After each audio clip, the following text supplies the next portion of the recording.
Welcome back. Today we're talking about how to write a script for a YouTube video, and this is going to save you a lot of time. And in fact, what you're going to learn in this video will help you create a better relationship with the viewer, making it more likely that they will become leads and customers. So let's dive right in.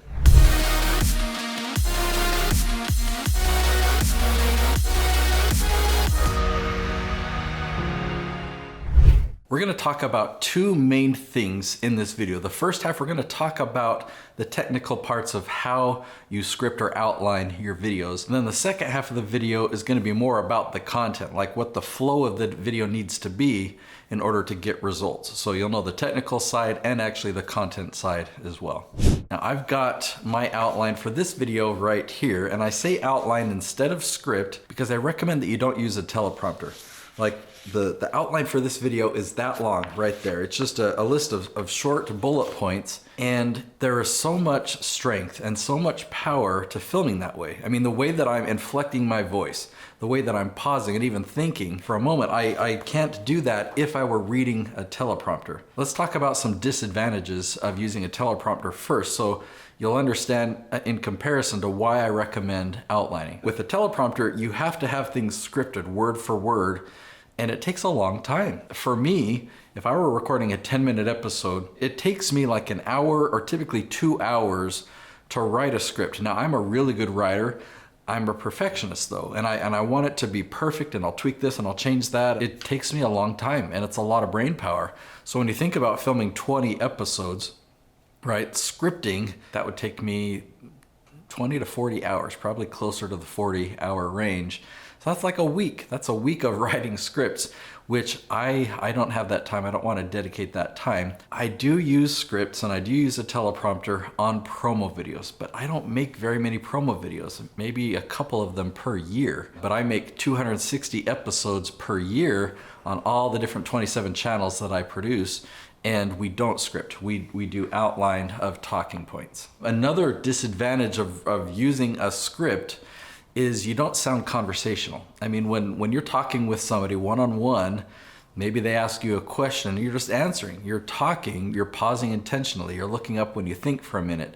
You use bad grammar, you're not scripted. Imagine how awkward that would be if somebody comes up and says, "Hey, what are you up to today?" And you pull out a script and you're reading from it, or you pull out your teleprompter so you can read a script. That's going to be the most awkward conversation for them and for you. The goal that I have is just to be genuine and really share the knowledge that I have to help you succeed, and it would be really hard to do those things with a script.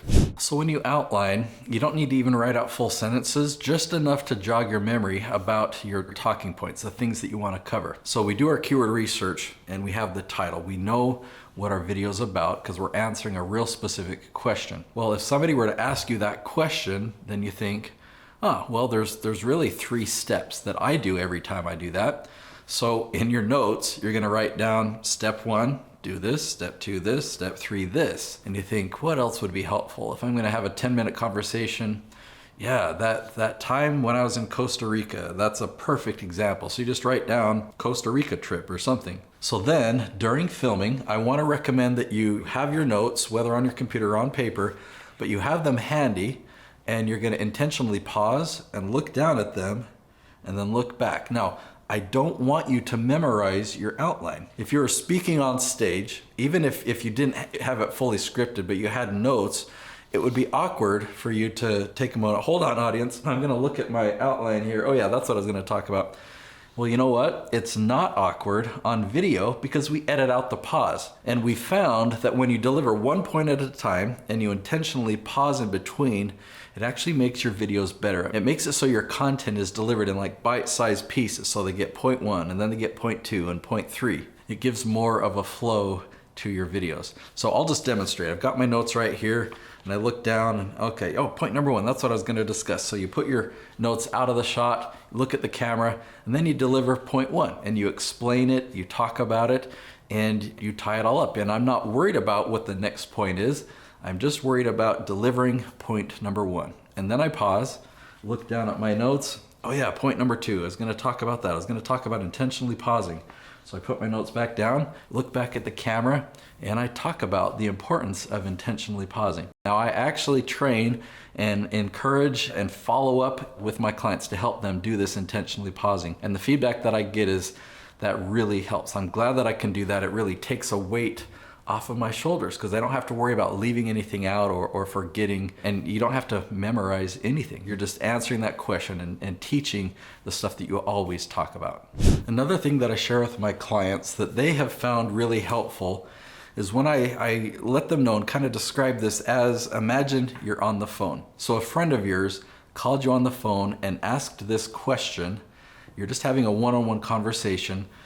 That's how you want to be on camera. You don't want to be in presentation mode. All right, today we're gonna be talking about, if somebody calls you on the phone, that's not how you're gonna be talking to them. You're just gonna have a conversation like I'm trying to do here, just sounding natural. This is the way that I would normally talk. If somebody asked me a question, I would say, well, yeah, the first thing that you wanna do is you go, and if you wanna learn to ride a bike, you gotta buy a bike first. I don't know, I'm just making that up. Anytime that somebody seems over the top in their energy, or it's like, you sound like you're speaking from a stage to a huge group. Just imagine you're just talking to a person on the phone right now and giving them advice, and they tend to relax and just be more approachable that way.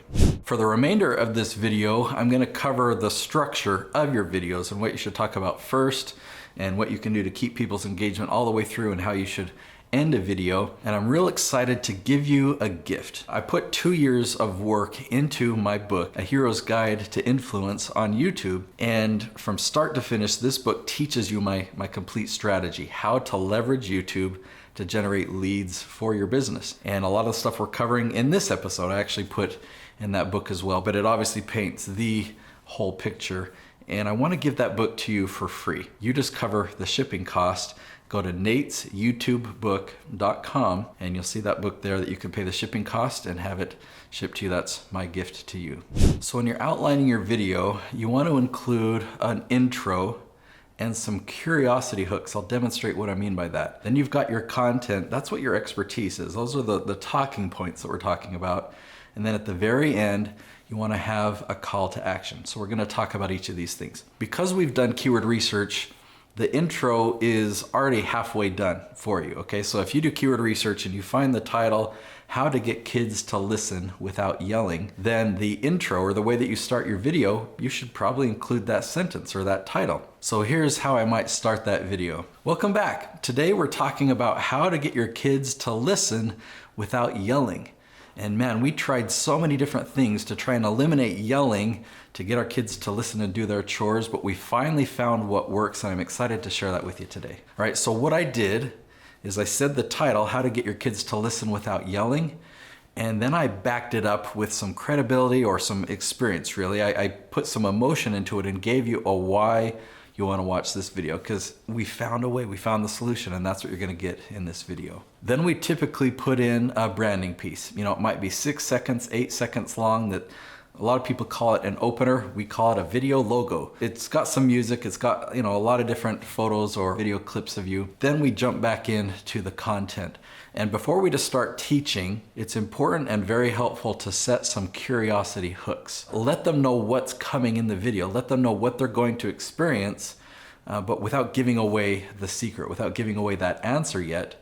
Create some curiosity around it. Okay, so I picked a topic that's not my own, and creating curiosity hooks will be a little bit challenging, but let's see how I do, because I don't have this content. I might describe it this way. So in parenting, there are 4 skills, and if you learn those skills and teach those 4 skills to your kids, then when it comes to giving them instructions or asking them to do chores, they will follow those instructions. They will do those chores without yelling. So in this episode, we're gonna go through all 4 of those skills so that you'll be able to have those same results. So I didn't tell you what the 4 skills were, but I created curiosity, letting you know we're gonna talk about 4 different things. Sometimes giving a number like that can be helpful, because when you're on number 3 in the video, people won't leave because they know, oh, I still need to stick around and hear what number 4 is. So that's the beginning of the video. We've got a lot there. We've got your intro with a benefit hook, we've got your video logo, then we've got your curiosity hooks. Well, you're gonna deliver all your content, and in the middle of your video, you might have a mid-roll engagement where you encourage people to subscribe.